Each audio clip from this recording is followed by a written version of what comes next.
समय भी वो चुनाव प्रचार के लिए बाहर गए हुए हैं, लेकिन अभी थोड़ी देर में यहाँ आने वाले हैं और हम यहाँ उनका इंतज़ार कर रहे हैं एक बहुत ही स्पेशल इंटरव्यू के लिए। आपने प्रधानमंत्री मोदी के अब तक बहुत सारे इंटरव्यूज़ देख लिए होंगे।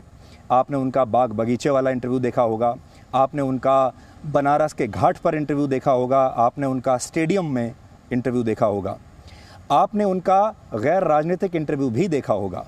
लेकिन आज का जो इंटरव्यू हम करने वाले हैं ये उनका शुद्ध राजनीतिक इंटरव्यू होगा।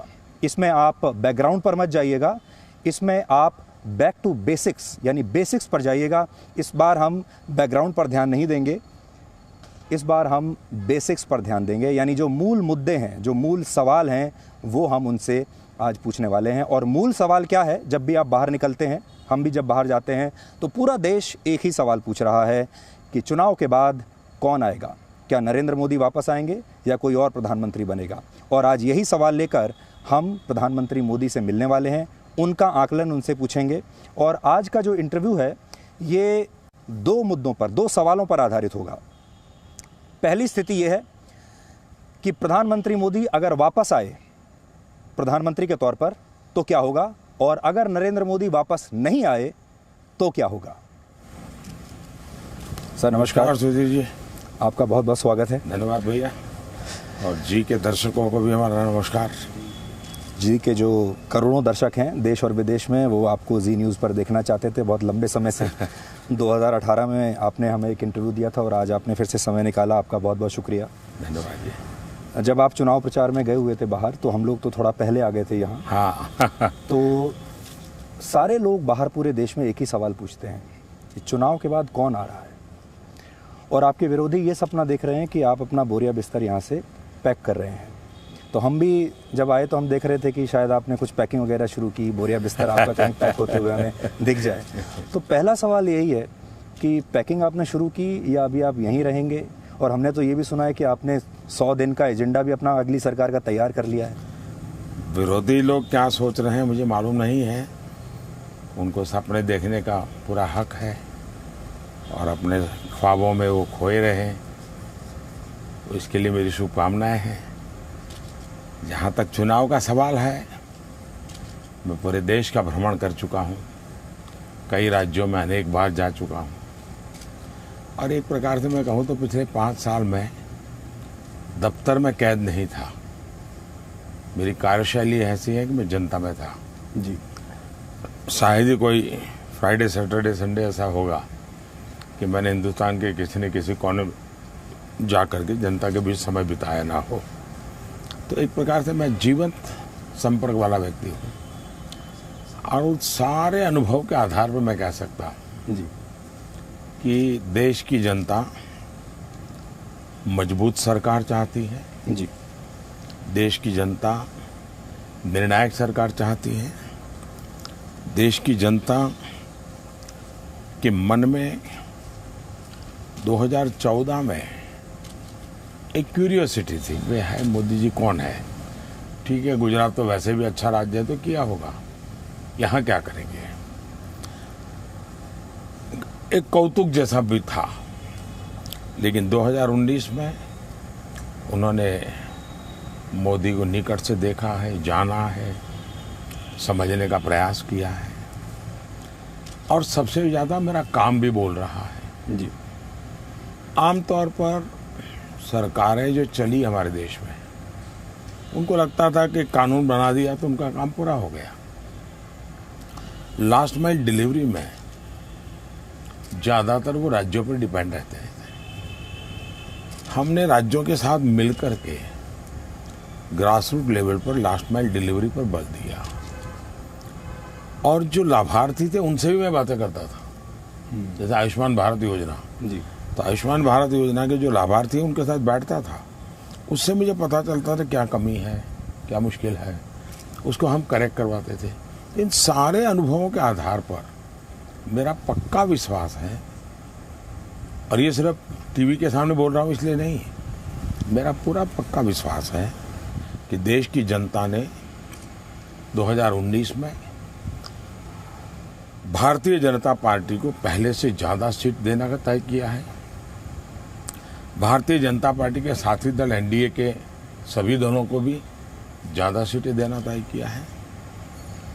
2014 में जो राज्य कम थे, जहां हमारा प्रतिनिधित्व कम था, इस चुनाव में देखने को मिल रहा है कि उसमें भी हमारा प्रतिनिधित्व यानी एक पर से पान इंडिया जिसको कहे वैसा चित्र खड़ा होगा जी। और इसलिए मैं इस विश्वास के साथ आगे बढ़ रहा हूँ।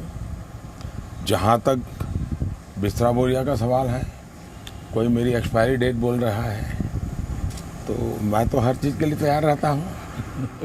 तो आपने कहीं मन में कहीं ये भी आपके है कि मान लीजिए कुछ ऐसा हो जाए कि पैकिंग की ज़रूरत पड़ी जाए, तो थोड़ा लोगों को, स्टाफ को ये भी बोल के रखा कि भाई सामान थोड़ा समेटना शुरू कर दो?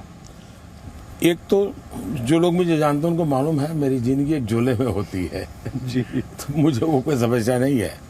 लेकिन मैंने कहा अभी ज़्यादा दिन बचे नहीं, 23 तारीख है, तो उनको ख्वाब में खोने दीजिए ना, उनको मजा लेने दीजिए ना। So you are here to अगर stay. आप जानकारी दे देंगे जी। कि मोदी जी ने कहा कि मैं तो रहने वाला हूँ, तो बेचारों की नींद डिस्टर्ब होगी, उनके ख्वाब गड़बड़ हो जाएगा। तो कृपा करके आप मत बताइए। मोदी जी, एक आपके साथ एक जोक मैं शेयर करता हूँ। एक देश में एक जोक चल रहा है इस वक्त कि बहुत सारे लोग कहते हैं कि देखो कुछ भी हो जाए आएगा तो मोदी ही। तो एलेक्सा से किसी ने पूछा, एक गाना है साजन जी घर आए, बोला एलेक्सा प्ले साजन जी घर आए, और एलेक्सा बोलती है कि आएंगे तो मोदी जी ही। तो इस जोक पर भरोसा करने का दिल करता है आपका कि आएंगे तो मोदी जी, कुछ भी कर लो? अगर किसी को उसमें जोक दिखता है तो वो स्वयं ही इतनी गंभीर चर्चा के काबिल नहीं है जी। क्योंकि ये जोक नहीं है, ये रियलिटी है। या ये आप समझिए कि ये सच्चाई से निकला हुआ एक ये रियलिटी है जी। देश की जनता ने तय कर लिया है। मोदी जी, अगर राजनीति के हिसाब से देखें तो आप राजनीति के शोले हैं। शोले सुपर हिट हुई थी लेकिन दोबारा नहीं आई, वो सफलता दोबारा दोहराई नहीं जा सकी। या आजकल एक नई पिक्चर आई है एवेंजर्स, जो हर 2-3 साल में उसका एक नया वर्जन आता है, उसका एक सीक्वल आता है और सुपर हिट होता है। आप क्या बनना चाहेंगे? राजनीति का शोले आप बनना चाहेंगे या एवेंजर्स की तरह आप अपने आप को लगातार अपडेट करते रहेंगे? और अगर ऐसा है तो मोदी वर्जन 2.0 यानी उसमें और पिछले वर्जन में क्या फ़र्क है? राजनीति में सच्चाई की धरातल पर जीना चाहिए। रियल लाइफ और रियल लाइफ में बहुत बड़ा अंतर होता है। रियल लाइफ 2 घंटे 3 घंटे के लिए ठीक है जी। रियल लाइफ हर कदम पर चुनौतियां होती है और इसलिए मैं कभी भी न सपनों की दुनिया में रहता हूं और न ही इस प्रकार के फिल्मी एडवेंचर वाली जो दुनिया है उससे कभी प्रभावित रहता हूं। राजनीति पक्की जमीन पर होनी चाहिए, पक्के इरादों से होनी चाहिए और पक्का परिणाम देने वाली होनी चाहिए जी। और इसलिए मेरी जो सारी काम करने का तौर तरीका है वो उससे जुड़ा हुआ है। 2014 में लोग कहते थे कि एक मोदी लहर दिखाई दे रही थी, सतह पर दिखती थी, महसूस होती थी। 2019 में लोग कहते हैं कि साइलेंट इलेक्शन है ये, जबकि आप ये कह रहे हैं कि पिछली बार से भी ज़्यादा आपकी सीटें आएंगी। तो वो किस वेव, किस लहर के आधार पर आप ये दावा करते हैं कि पिछली बार से ज़्यादा सीटें आपकी आएंगी? आप मीडिया वाले हमारा जो मूल्यांकन करते हैं या पॉलिटिकल पंडित हमारा एनालिसिस करते हैं, अच्छा होगा एक बार आप लोग भी बैठ करके अपना एनालिसिस कीजिए। सबके सब पंडितों ने 2014 में रिजल्ट आने से पहले बार बार कहा है वेव नहीं था, बार बार कहा है और कुछ तो सीना ठोक करके कहते थे जी। और फिर जब हो गया परिणाम तो उनको तो कोई पूछने वाला है नहीं। हमारा तो हिसाब मांगा जाता है, उनका हिसाब कौन मांगता है? हुआ है तो वही जोर जोर से कहने लगे देखो मैं कहता था वेव है। तो अब मुझे लगता है इसकी चर्चा 23 के बाद ही करे तो ज़्यादा अच्छा होगा। 23 के बाद क्योंकि मुझे नहीं बोलना पड़ेगा, ईवीएम बोलेगा, देश की जनता बोलेगी और आपको बोलने के लिए मजबूर करेगी। लेकिन एक और आरोप के लिए आप तैयार रहिए, अगर आप जीत गए तो वो आरोप बिल्कुल तैयार है कि ईवीएम में सेटिंग थी। इसकी तैयारी तो अभी से चल रही है, 23 के बाद होगी ऐसा नहीं है। वो वैसा ही है कि कोई खिलाड़ी आउट हो जाता है तो एम्पायर के सामने देख करके बैट पछा ठोकता रहता है और दुनिया को मैसेज देने की कोशिश करता है कि मैं तो ठीक था, एम्पायर गड़बड़ था। तो ऐसे लोग रहते हैं जी। आजकल तो आप ये भी कह रहे हैं कि एम्पायर ही आजकल बैटिंग भी कर रहे हैं और एम्पायर ही आजकल बॉलिंग भी कर रहे हैं। ऐसे में आपको फेयर प्ले कितना लगता है? भारत की राजनीति में कितना फेयर प्ले है? पूरी दुनिया भारत का लोकतंत्र, उसकी विशालता, इसको लेकर के बहुत प्रसन्न है। हम ही लोग हैं कि जिनको आदत हो गई अपने आप को कोसने की, आदत हो गई है। और लंबे अरसे तक जो लोग सत्ता में रहे हैं, जिन्होंने सिवाय सत्ता को देखा ही नहीं है, वे इन सभी इंस्टीट्यूशन उनकी इच्छा के अनुसार चलनी चाहिए इस मत के रहे हैं। उनकी सोच के बाहर कुछ भी सही होता है तो उनके लिए वो बहुत बड़ा खतरा हो जाता है, क्योंकि 70 साल उन्होंने वही किया है। अब देश में बड़ी मुश्किल से सभी इंस्टीट्यूशन स्वतंत्रता से काम कर रही हैं, अपने तरीके से कर रही हैं। हमारा देश का इलेक्शन कमीशन, इतना बड़ा चुनाव ऑर्गेनाइज करना और बहुत अच्छे ढंग से ऑर्गेनाइज करना, एक्चुअली हम सब ने मिल करके दुनिया में हमारे लोकतंत्र का भी ब्रांडिंग करना चाहिए, हमारी चुनाव प्रक्रिया का भी ब्रांडिंग करना चाहिए। पर ये सवाल मैंने आपसे इसलिए भी पूछा, फेयर प्ले एक तो ये है, लेकिन फेयर प्ले का जो दूसरा पहलू है वो ये है कि क्या आपके लिए और राहुल गांधी के लिए, आपके लिए और ममता बनर्जी के लिए, आपके लिए दूसरे विपक्षी दलों के लिए समान बेंचमार्क हैं क्या? क्या आपको और उनको एक ही बेंचमार्क पर तौला जाता है? क्या ऐसा नहीं होता कि आपके साथ कहीं नाइंसाफ़ी होती है, उसी चीज़ को आपके खिलाफ ही इस्तेमाल कर लिया जाता है और अगर वो करें तो उसको सही माना जाता है? तो वो भी एक फेयर प्ले है। आप जानकारी मैं बताता हूँ, मेरी जिंदगी में मुझे कभी रॉन्ग साइड पार्किंग का या रॉन्ग साइड ड्राइविंग का भी मेरे जीवन में कोई गुनाह नहीं हुआ है। मैं इतना एक सिविलियन लाइफ में सिटीजन नॉर्म्स जो होते हैं उसको भली भांति, अनजाने में कुछ हो गया तो मुझे भी मालूम नहीं आता। मेरे जीवन में कभी कोई एफआईआर नहीं लिखी गई पूरे जीवन में। पहली बार मेरे खिलाफ एफआईआर कब लिखी गई? 2014 में। भारतीय जनता पार्टी का मैं पार्लियामेंट का उम्मीदवार था, प्रधानमंत्री पद का भी घोषित उम्मीदवार था और मैं मेरे वोट अहमदाबाद में, जहाँ मैं कैंडिडेट भी नहीं हूँ, वहाँ मैं वोट देने गया था। पहली बार मेरी जिंदगी में एक झूठा केस बना करके एफआईआर लिखवाई गई और एफआईआर भी समय से पहले इलेक्शन कमीशन ने मीटिंग बुला करके विद इन नो टाइम किसी का ओपिनियन लिए बिना आदेश दे दिया, आपको करना पड़ेगा। दूसरा, आप हैरान हो जाएंगे, मैं बनारस चुनाव लड़ने गया था। मैं बनारस में बिल्कुल नया था, नामांकन भरने गया, तब देश ने देखा कि भाई हाँ ये हमारा उम्मीदवार है। उस समय जो अफसर थे, जिसकी भी उनको मार्गदर्शन मिलती होगा, रोड शो करके मैं नामांकन भरने गया। तय था कि रोड शो के बाद मेरी पब्लिक मीटिंग होगी, मैं भाषण करूंगा, बाद में नामांकन के लिए जाऊंगा। सारी परमिशन थी।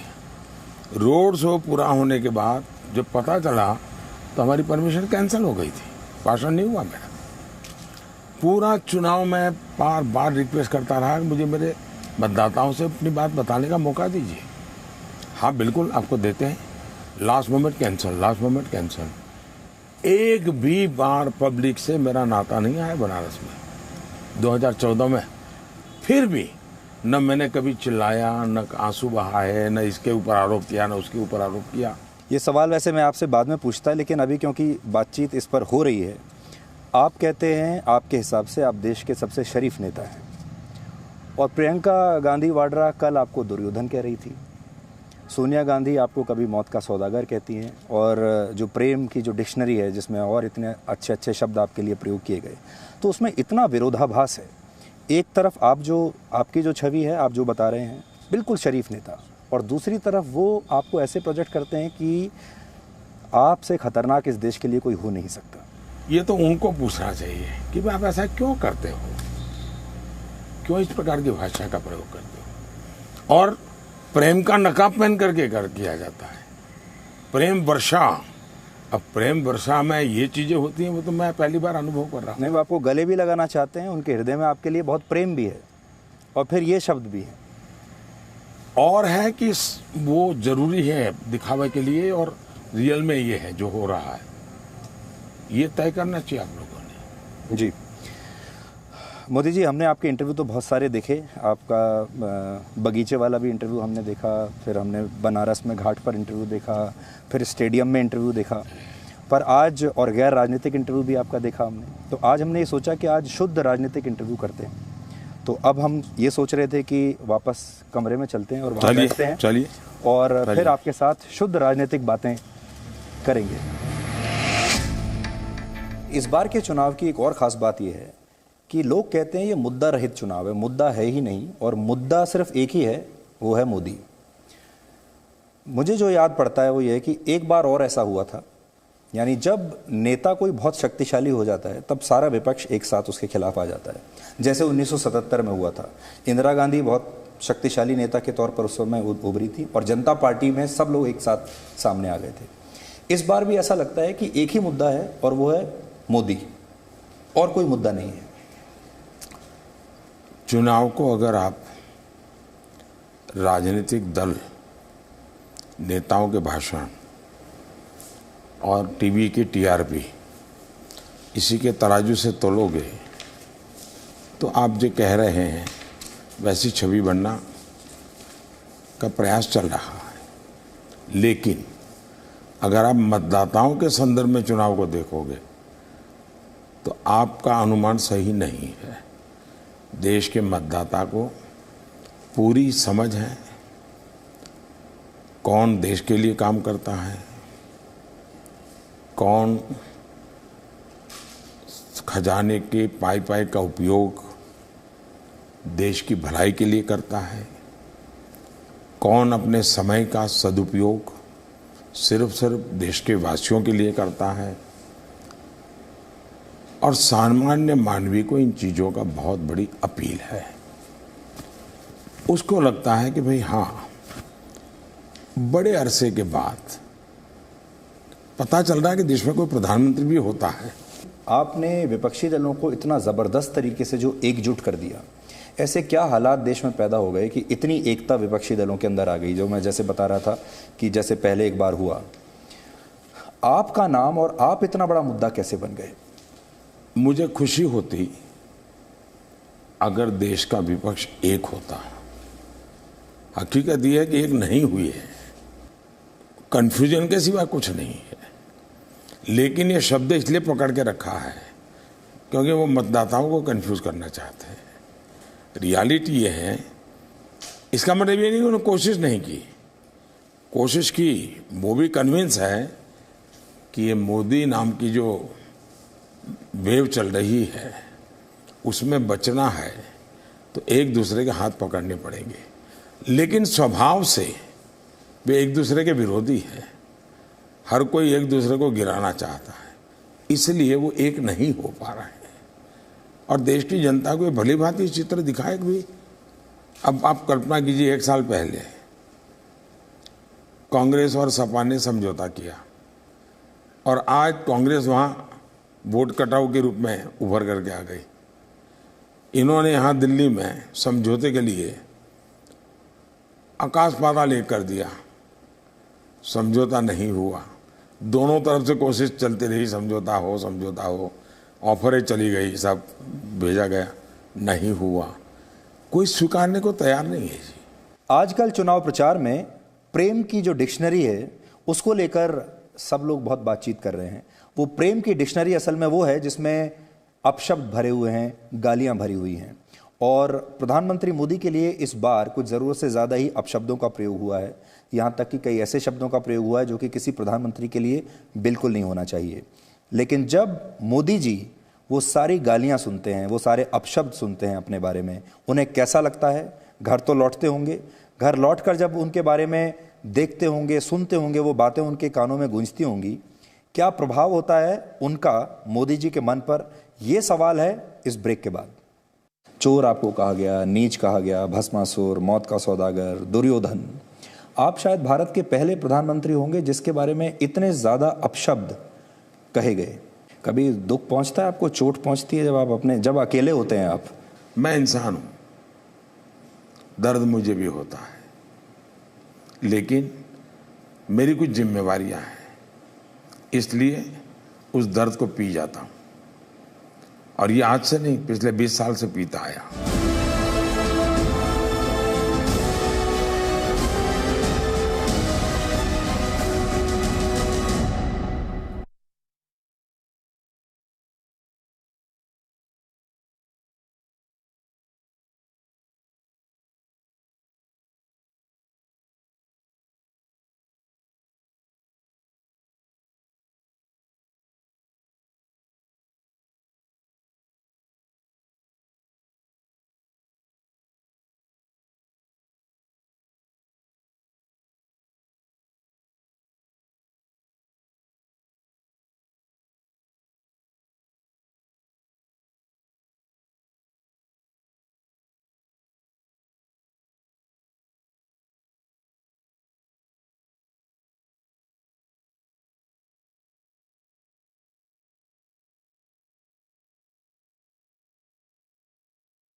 आपको महसूस होता है जब आप जाते हैं जनता के बीच में कि वाकई आपकी लहर चल रही है इस समय?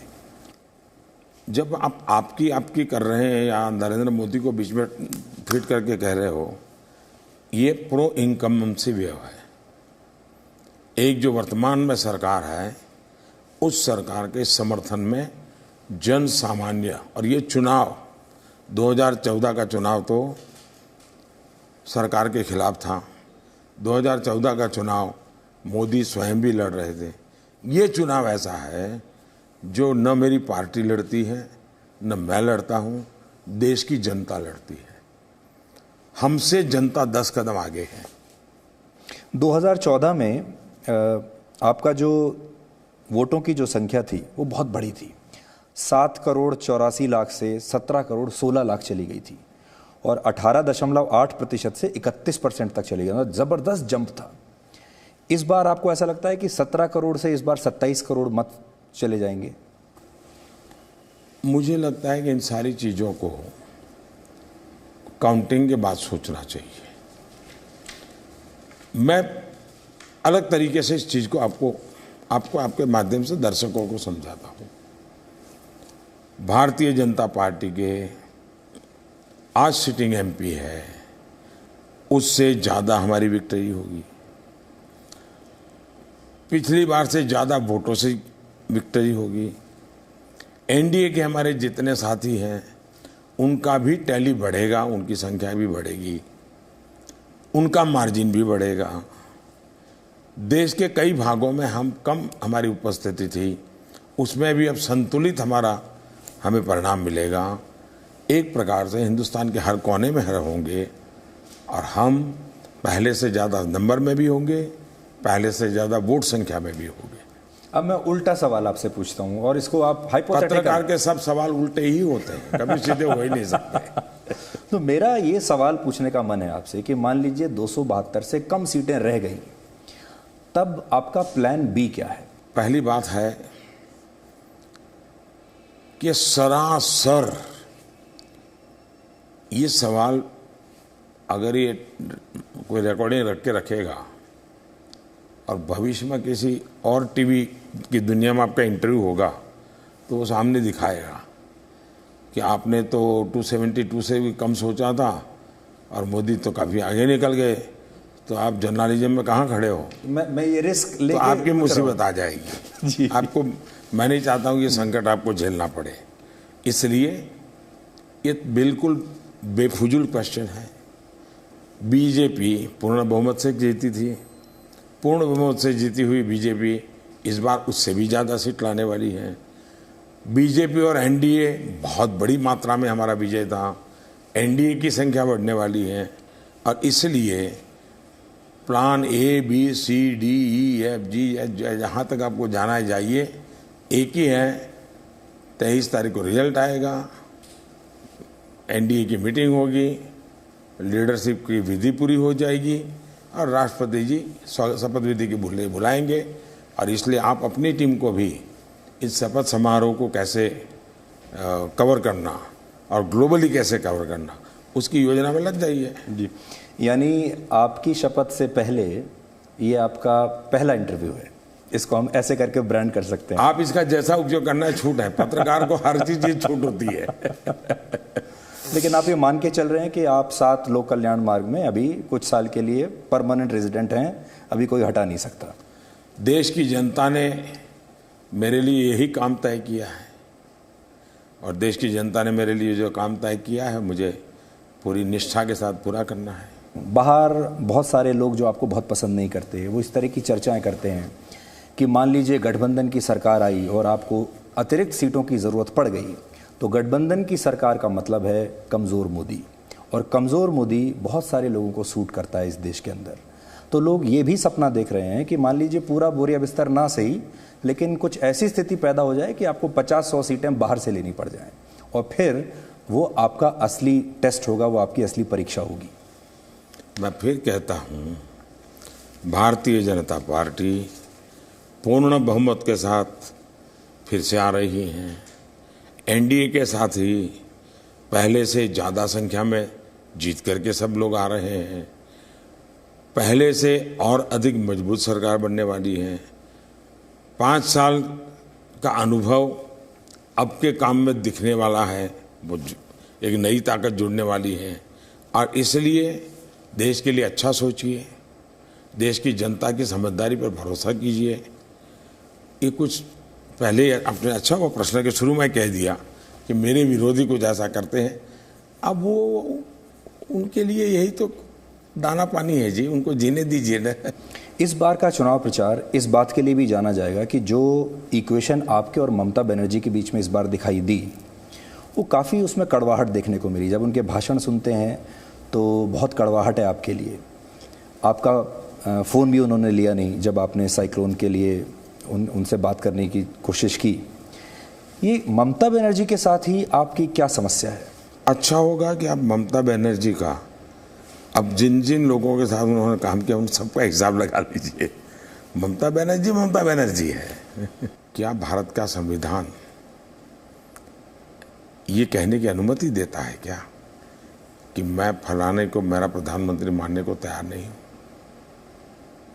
अब नेता मानने को तैयार नहीं है कह सकते हो, इज नॉट अ लीडर, लेकिन प्रधानमंत्री तो संवैधानिक व्यवस्था है। आपको पाकिस्तान का प्रधानमंत्री तो प्रधानमंत्री दिखता है, हिंदुस्तान का प्रधानमंत्री न दिखे, तो ये संविधान के पर अविश्वास की अभिव्यक्ति है।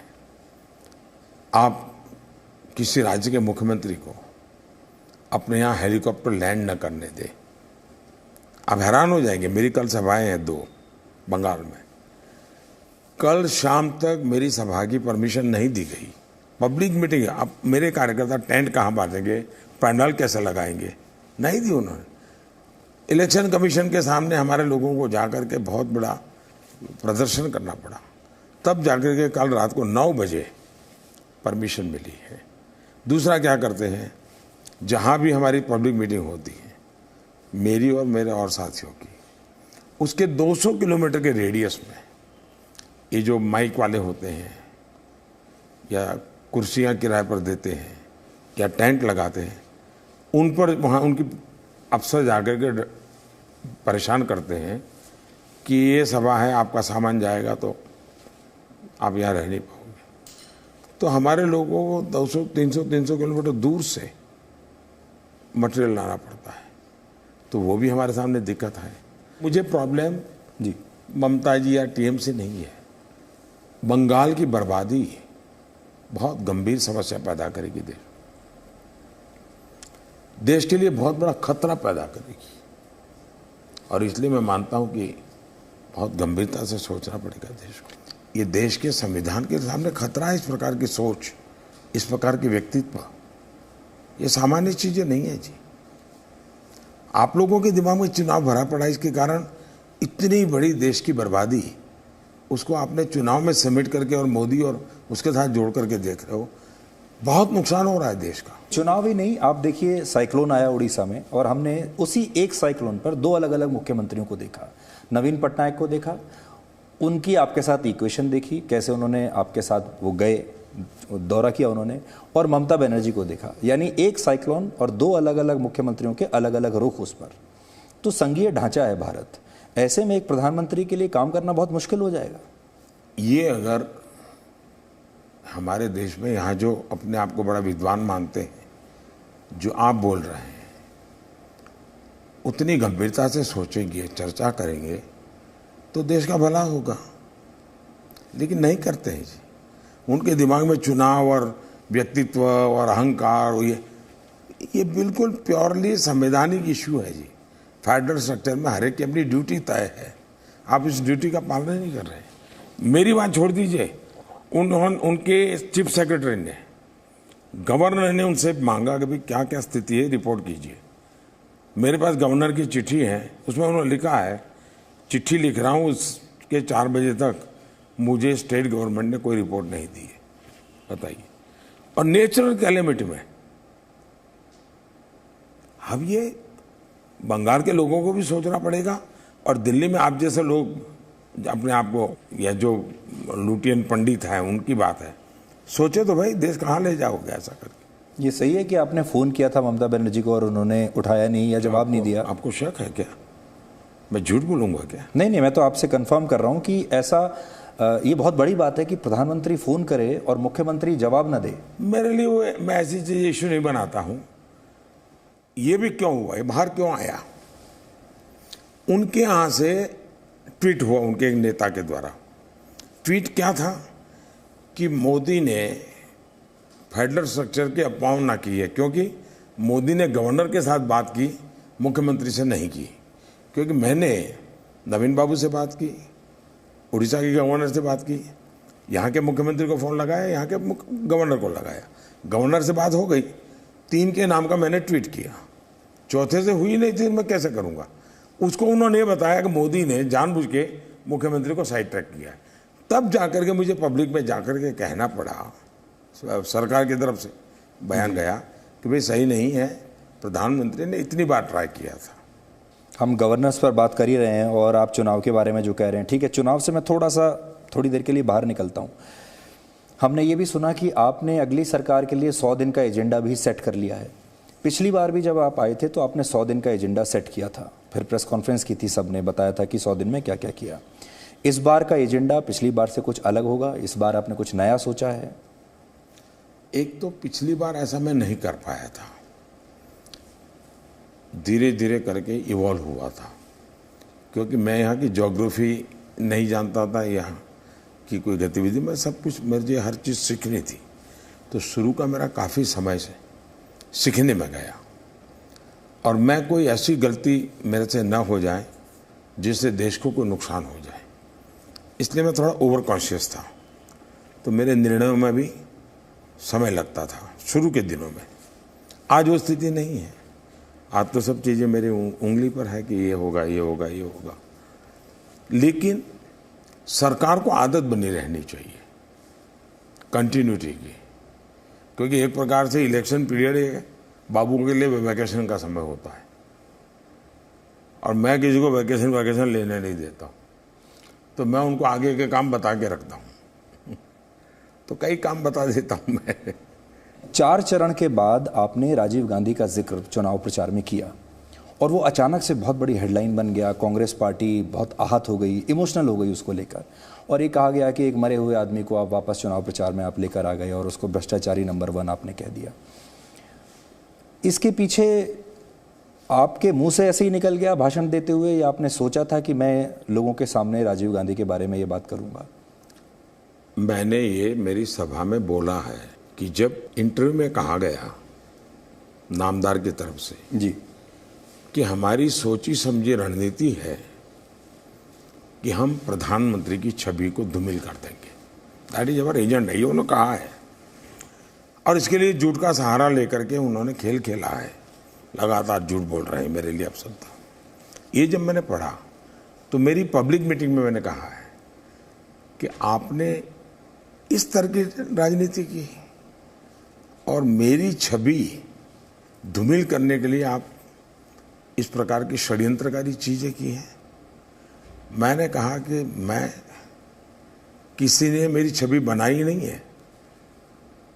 मैं 45 साल तक तप करके निकला हुआ इंसान, 5-50 मीडिया वालों ने या ल्यूटियन वालों ने जैसे आपके पिताजी को मिस्टर क्लीन बना करके दुनिया के सामने पेश किया था, मेरा ऐसा नहीं है। मैंने कहा कि ये दरबारियों ने एक प्रधानमंत्री को मिस्टर क्लीन बनाया था, देश में मिस्टर क्लीन की छवि बना दी थी, लेकिन वो अपने कर्मों से विदाई हुई तो एक टैग लगा के गए बॉफोर्स के भ्रष्टाचार का। मैंने फैक्चुअल इंफॉर्मेशन दी है, मैंने इनके लिए एक शब्द प्रयोग खराब नहीं किया है। दूसरा, वे प्रधानमंत्री थे और प्रधानमंत्री के नाते उनके समय में हुए काल क्या चर्चा नहीं होगी? क्या इंदिरा जी का स्वर्गवास हुआ तो हम इमरजेंसी की चर्चा नहीं करेंगे? देश में लोगों को जेल में डाल दिया तो उसकी चर्चा नहीं करेंगे क्या? ये क्या तरीका? और आप मान सम्मान की बात करते हैं। नरसिम्हा राव आप ही के पार्टी के थे, प्रधानमंत्री थे, उनके डेड बॉडी के साथ क्या किया था आपने? कांग्रेस दफ्तर तक नहीं जाने दिया था। मान सम्मान की बातें आपके मुंह में शोभा नहीं देती है। और मैंने सिर्फ मुद्दा उठाया है, कोई आरोप नहीं लगाया है, कोई अपशब्द नहीं कहा है, और जिस नाम से आप वोट मांग सकते हो तो उस नाम से जुड़ी हुई बाकी चीजें भी आपको जवाब देनी पड़ेगी। आप अमेठी के लिए इमोशनल रोना धोना लेकर के लोगों को प्रभावित करने के लिए ड्रामेबाजी करो, ये नहीं चलेगा। और इसलिए मैंने फिर से कहा कि अगर आपकी हिम्मत है तो आप भोपाल में, दिल्ली में, पंजाब में उनके मान सम्मान को मुद्दा बना करके चुनाव लड़िए, हम तैयार हैं। भोपाल में मुद्दा निकलेगा गैस पीड़ितों का, गैस पीड़ित लोग मारे गए, उनको आपने सरकारी जहाज में विदेश पहुंचा दिया, जवाब देना पड़ेगा।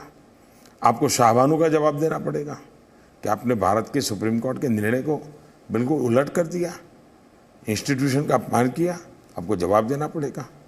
आपको बोफोर्स का क्वार्टरजी के पैसे कहाँ से आते थे, कैसे मिलते थे, क्वार्टरजी का आपके घर के साथ इतना एक्सेस कैसे था, जवाब देना पड़ेगा। आपको सिखों के एक पैर गिरता है तो धरती हिलती है, आपको कभी क्षोभ भी नहीं हुआ, इतने लोगों को मार दिया गया, आपको जवाब देना पड़ेगा। आपके एक साथी और जो दावा करते हैं कि इंदिरा जी का तीसरा पुत्र जो उस समय लीड करते थे, जो कईयों ने आई विटनेस बताया, उनको आपने बेशर्मी से मुख्यमंत्री बना दिया, आपको जवाब देना पड़ेगा।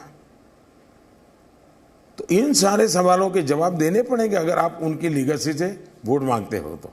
प्रधानमंत्री से इसलिए सवाल है, मेरे पिताजी को आप गाली देते हो, उसमें बहुत फर्क है भाई। मेरे पिताजी सार्वजनिक जीवन में नहीं थे।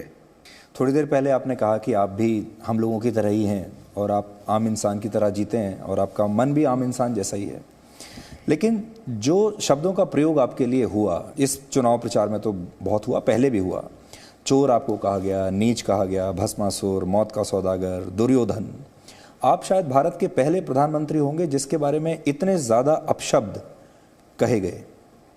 तो आप नेता हैं, इतने तजुर्बेकार हैं, वो बात अलग है, आपको आदत होगी और सुनते सुनते शायद आदत पड़ गई होगी, लेकिन आप क्योंकि आम इंसान हैं, आपके मन में कभी इस बात का दर्द भी होता होगा कि आपसे ऐसी क्या गलती हुई जो ये सारी शब्दावली आपके नाम के साथ जुड़ी। कभी आपको उसका बुरा लगता है? मैं इंसान हूं, दर्द मुझे भी होता है, लेकिन मेरी कुछ जिम्मेवारियां हैं, इसलिए उस दर्द को पी जाता हूं। और ये आज से नहीं, पिछले 20 साल से पीता आया। लेकिन आप सीमा जब छोड़ देते हो तो आज मैंने पहली बार जी कुरुक्षेत्र की मेरी पब्लिक मीटिंग में क्या क्या मेरे लिए कहा गया उसका एक लिस्टिंग किया है। और मैं चाहूँगा कि जी टीवी जो मैंने पब्लिक में कहा है उसको बार बार, यहाँ का टीवी हो, आपका बंगाल का टीवी हो या उड़ीसा का टीवी हो, चुनाव जहाँ है चुनाव नहीं है, अगर दिखाएंगे तो देश को पता चलेगा कि एक इंसान के साथ कैसा जुल्म किया जाता है। हम राजनीति में न होते तो भी हमारा तो अनुभव है जी।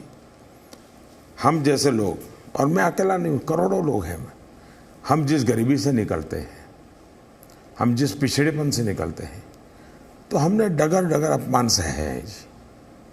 अपमान सहते सहते ही निकले। ये बड़े लोग हमको डांटते हैं जी, हमने तो वो भी जिंदगी देखी है जी। रेल के डिब्बे में चाय बेचते थे तो कोई भी हमें डांट देता था जी, क्योंकि हमने हमेशा माना सब बड़े लोग हैं।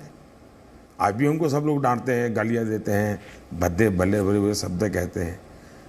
अब हम बचपन से इसी को हमारा मान के चलते हुए, हमारा जन्म ही इस प्रकार से गरीबी में हुआ है, पिछड़ों में हुआ है। तो ये बड़े बड़े लोग हुए, नामदार है, उनके जहन में ही भरा हुआ है कि ये बाकी लोग तो तुच्छ हैं। तो मुझे जो गालियाँ पड़ती है उसका मूल कारण वो मानसिकता है।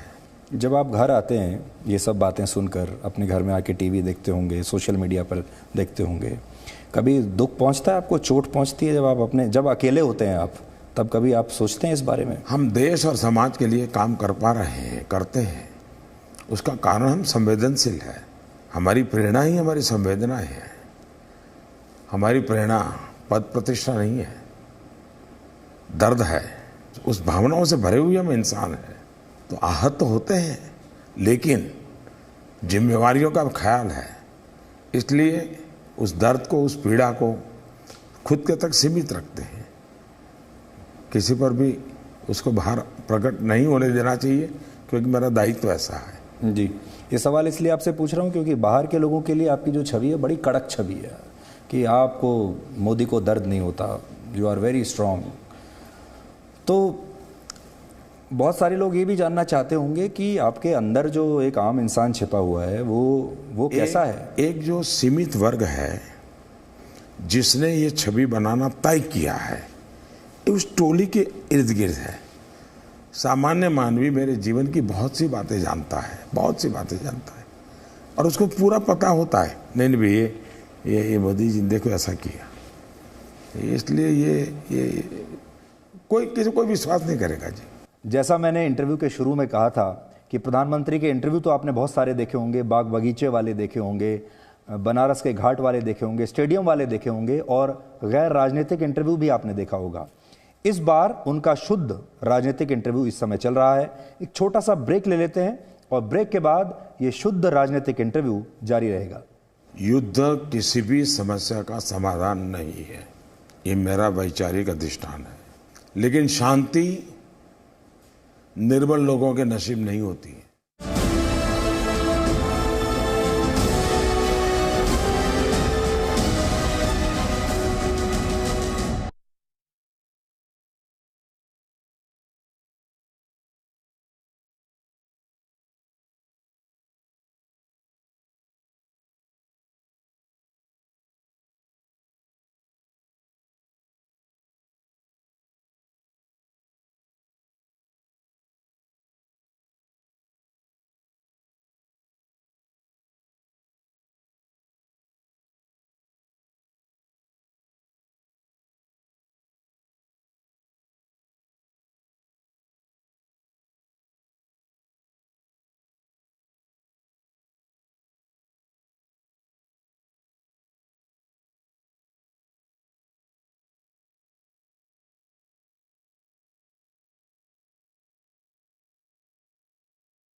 22 फरवरी को आपको सोल पीस प्राइज़ मिला, शांति पुरस्कार मिला सोल का।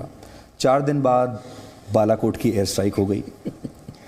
उसके बाद आप 150वीं वर्षगांठ मनाने की बात करते हैं महात्मा गांधी की, जो कि अहिंसा के इतने बड़े पुजारी थे। फिर आप उसके बाद एंटी सैटेलाइट मिसाइल भी लॉन्च कर देते हैं। तो लोग ये भी जानना चाहते हैं कि आपकी असली सोच क्या है। आप शांति में विश्वास करते हैं, युद्ध में विश्वास करते हैं, दोनों में करते हैं, और ये आपके अलग अलग रूप जो हैं, कि अभी आपने शांति की बात की लेकिन उस वक्त आप युद्ध की भी बात सोच रहे हैं। ये स्विच ओवर कैसा है? युद्ध किसी भी समस्या का समाधान नहीं है, ये मेरा वैचारिक अधिष्ठान है। लेकिन शांति निर्बल लोगों के नसीब नहीं होती है, समर्थ को ही शांति मिलती है, और समर्थ ही शांति का माहौल में कैटलिक एजेंट बन सकता है। अगर हम इस पूरे भूभाग में शांति चाहते हैं तो भारत का सामर्थ्यवान होना बहुत जरूरी है। आप सामर्थ्यवान नहीं होगे तो सिवाय अशांति आपके नसीब कुछ नहीं आएगा। क्या 40 साल से देश में आतंकवादी आए, मारते चले जाएं, और हम हर बार कहेंगे भाई पाकिस्तान ऐसा करता है, पाकिस्तान। उसका मतलब जहाँ पर लालन पालन होता है आतंकवादियों का, जहाँ आतंकवादियों को दाना पानी मिलता है, वहीं पर अब हमने टारगेट करना चाहिए। दूसरी बात है, गांधी इस युग के और पिछली शताब्दी के विश्व के श्रेष्ठ मानव थे, लेकिन एक परिवार का यशोगान करने में हमने गांधी को दुनिया के अंदर जिस रूप में ले जाना हम नहीं ले गए हैं। हमने गांधी के साथ अन्याय किया है। मेरी पूरी कोशिश है कि गांधी 150 के निमित्त पूरे विश्व में भारत ने एक ऐसा महामानव पैदा हुआ था जिसकी सारी सोच आज भी दुनिया के लिए रिलेवेंट है, और ये मैं इसमें कन्विक्शन है मेरा। इस दौरान आपको अवार्ड बहुत मिले, अलग अलग देशों ने, मुस्लिम देशों ने भी आपको सम्मान दिया, आपने सर्वोच्च सम्मान से नवाजा, लेकिन भारत में उसको लेके सेलिब्रेशन नहीं हुआ। भारत में नहीं, ये समझिए कि कुछ विपक्षी दलों में सेलिब्रेशन नहीं हुआ। भारत की जो आम जनता है वो तो खुश हुई होगी, लेकिन जो एक वर्ग है, बुद्धिजीवी वर्ग, जो खुद अपने अवार्ड वापस कर रहा था, वो खुश नहीं था। एक तो हमारे पास ऐसे राग दरबारी लोग नहीं है, नहीं हमारे पास कोई लुटियन फौज है कि जो इस प्रकार के छोटी छोटी चीज के ढोल पीटते रहे जी। हम मेहनत करके निकले हुए लोग हैं। मजदूर आदमी को जितना मिलता है उतना मिलता है, सम्मान, मान सम्मान, और हम मान सम्मान के लिए जीते नहीं हैं, हम तो देश का मान सम्मान के लिए काम करते हैं। संवैधानिक जो संस्थान हैं उन पर हमले हुए, कभी इलेक्शन कमीशन पर कुछ कहना, सीबीआई, ईडी, और अब आपने देखा होगा पीछे 1 साल में सुप्रीम कोर्ट के 2 जो चीफ जस्टिस हैं उनको भी सवालों के घेरे में निजी हमले उन पर हुए। दीपक मिश्रा पर हुआ और अब रंजन गोगोई पर निजी हमले हो रहे हैं। तो ये सुप्रीम कोर्ट आखिरी एक ऐसा इंस्टीट्यूशन अभी बचा हुआ था जिसको इन्होंने छोड़ दिया था, और अब उस पर भी हमले हो रहे हैं। इस सुप्रीम कोर्ट वाला मामला बहुत गंभीर है, इसको आप कैसे देखते हैं? सारे मसले गंभीर ही है भाई। बिना कोई कारण अगर 9 घंटे मुझे एक मामूली पुलिस के सामने एक मुख्यमंत्री को इंट्रोगेशन हुआ हो, ये गंभीर नहीं था क्या? ये गैंग है, कोई बचने वाला नहीं है जी। इन सबके बाद विदेशी धन आता है, प्रूफ है। और मैं मानता हूँ सुप्रीम कोर्ट के चीफ जस्टिस के ऊपर जिस प्रकार से किया गया, और अभी जो मीडिया में निकला है कि जो रिपोर्ट आई है, उस रिपोर्ट ने तो पूरे आरोपों को नकार दिया है। मैंने मीडिया के माध्यम से कह रहा हूँ, क्योंकि वो तो सीक्रेट रिपोर्ट है, तो मेरे पास रिपोर्ट नहीं है। आपको जब चुनाव आयोग से क्लीन चिट मिलती है उस पर भी सवाल होते हैं कि क्लीन चिट इन्हीं को क्यों मिलती जा रही है बार बार? चर्चा ये होनी चाहिए, इस गैंग ने जानबूझ करके पूरे इलेक्शन कमीशन को एक ऐसे कॉर्नर में फंसा दिया है जिसकी चिंता होनी चाहिए। कौन क्या बोला, किसके मुंह से क्या वाक्य निकला, क्या मॉडल कोड ऑफ कंडक्ट यहीं तक सीमित हो गया है? सारे इलेक्शन कमीशन पे लुटियन टोली ने इन्हीं विषयों पर दबाव बनाया हुआ। अब मेरे आपसे आखिरी 1-2 सवाल हैं। एक तो ये कि आपने देश को 5 साल में हैरान खूब किया, यानी जब आप अपने ब्रॉडकास्ट के लिए आते थे टीवी पर तो जनता ये सोच के सांस रोक के बैठती थी कि न जाने इस बार क्या करने वाले हैं। वो तो आपका ब्रॉडकास्ट हुआ टीवी पर, लेकिन जो आप फैसले भी जो लेते हैं या लेते रहे, चाहे वो जीएसटी का फैसला हो, सर्जिकल स्ट्राइक का हो, एयर स्ट्राइक हो, बहुत सारे कड़े फैसले आप चुनाव से ठीक पहले ले लेते हैं। सो ये जो सरप्राइज़ करने की जो टेंडेंसी है और अनकन्वेंशनल फैसले आप हमेशा जो लेते हैं, ये आप अपनी सूझबूझ से लेते हैं। आपके रणनीतिकार हैं, वो आपको कहते हैं, हमने ये सुना है कि वो मना ही करते रह जाते हैं आपको, लेकिन आप फैसले ले लेते हैं। दो अलग अलग चीजें हैं। एक तो मैं कोई भी निर्णय करने से पहले बहुत व्यापक रूप में मंथन करता हूं, सबके साथ उसके प्लस माइनस पॉइंट की चर्चा करता हूं। दूसरी बात है, मैंने एक भी निर्णय सरप्राइज नहीं किया है। हर चीज को मैंने पहले बताया हुआ है। पुलवामा के बाद भी मैंने कहा था साफ शब्दों में, आपके पास टीवी पे आप दिखाते हो कि बहुत बड़ी गलती की है आपने, बट दैट्स ऑल। पहली सर्जिकल स्ट्राइक हुई, मेरा केरल में भाषण है, भाषण में मैंने कहा है कि ये होगा। नोटबंदी के पहले भी मेरा भाषण था कि मौका है इस तारीख तक, पार्लियामेंट में भाषण है। लेकिन पहले की सरकारों की तरह आप लोगों ने इसको लाइट लिया कि इनको सबको, नेताओं को तो भाषण करने की आदत होती है। अब आपको पता होना चाहिए ये भाषणबाज नेता नहीं है, ये एक्शन ओरिएंटेड पर्सन है। इसीलिए कहते हैं आप बड़े सीक्रेटिव हैं, मतलब जाहिर नहीं होने देते कि आपके मन में क्या चल रहा है। जैसे नोटबंदी के समय में आपके केंद्रीय मंत्रियों को भी नहीं पता था कि क्या होने वाला है। उन सबको मालूम था कि मोदी काले धन के खिलाफ बहुत बड़े योजना लेके चल रहे हैं। स्पेसिफिक चीज आप करोगे तो फिर तो एक बहुत बड़ा क्राइम बन जाएगा जी। जैसे बजट है जी, बजट बनता है, हर डिपार्टमेंट को मालूम होता है कि भाई मैंने ये मांगा है कि 300 करोड़ का हमारा 400 करोड़ दो, ये हमारे 3 सब है। लेकिन किसी डिपार्टमेंट को पूरा बजट मालूम नहीं होता है। लेकिन वो बजट अगर लीक हो गया पार्लियामेंट में जाने से पहले तो बहुत बड़ा क्राइम बन जाता है। इतना गवर्नमेंट के सेक्रेटरी था। संविधान की मर्यादाएं हैं जिसका पालन करना होता है। दूसरा, हम शपथ लेते हैं, हमें शपथ लेते समय क्या सिक्रेसी का शपथ होता है जी। ये कोई साइकोलॉजिकल प्रॉब्लम नहीं है जी, ये संवैधानिक दायित्व है।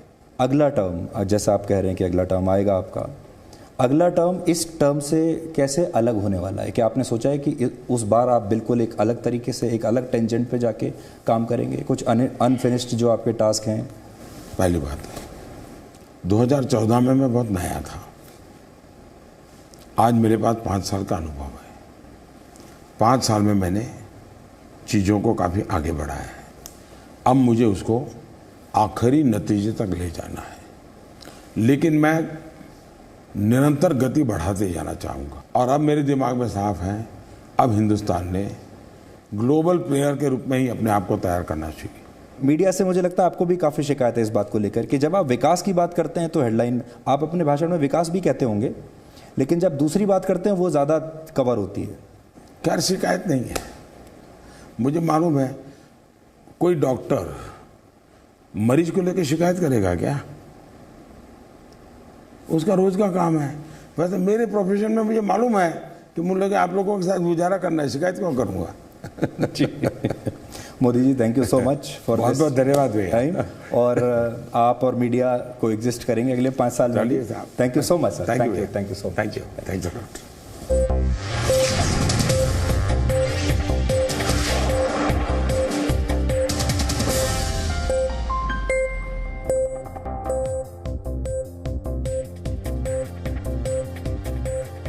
नमस्कार, मैं हूं सुधीर चौधरी और इस स्पेशल डीएनए में आपका स्वागत है। आज हम आपको प्रधानमंत्री का वो इंटरव्यू दिखाएंगे जिसका आप सबको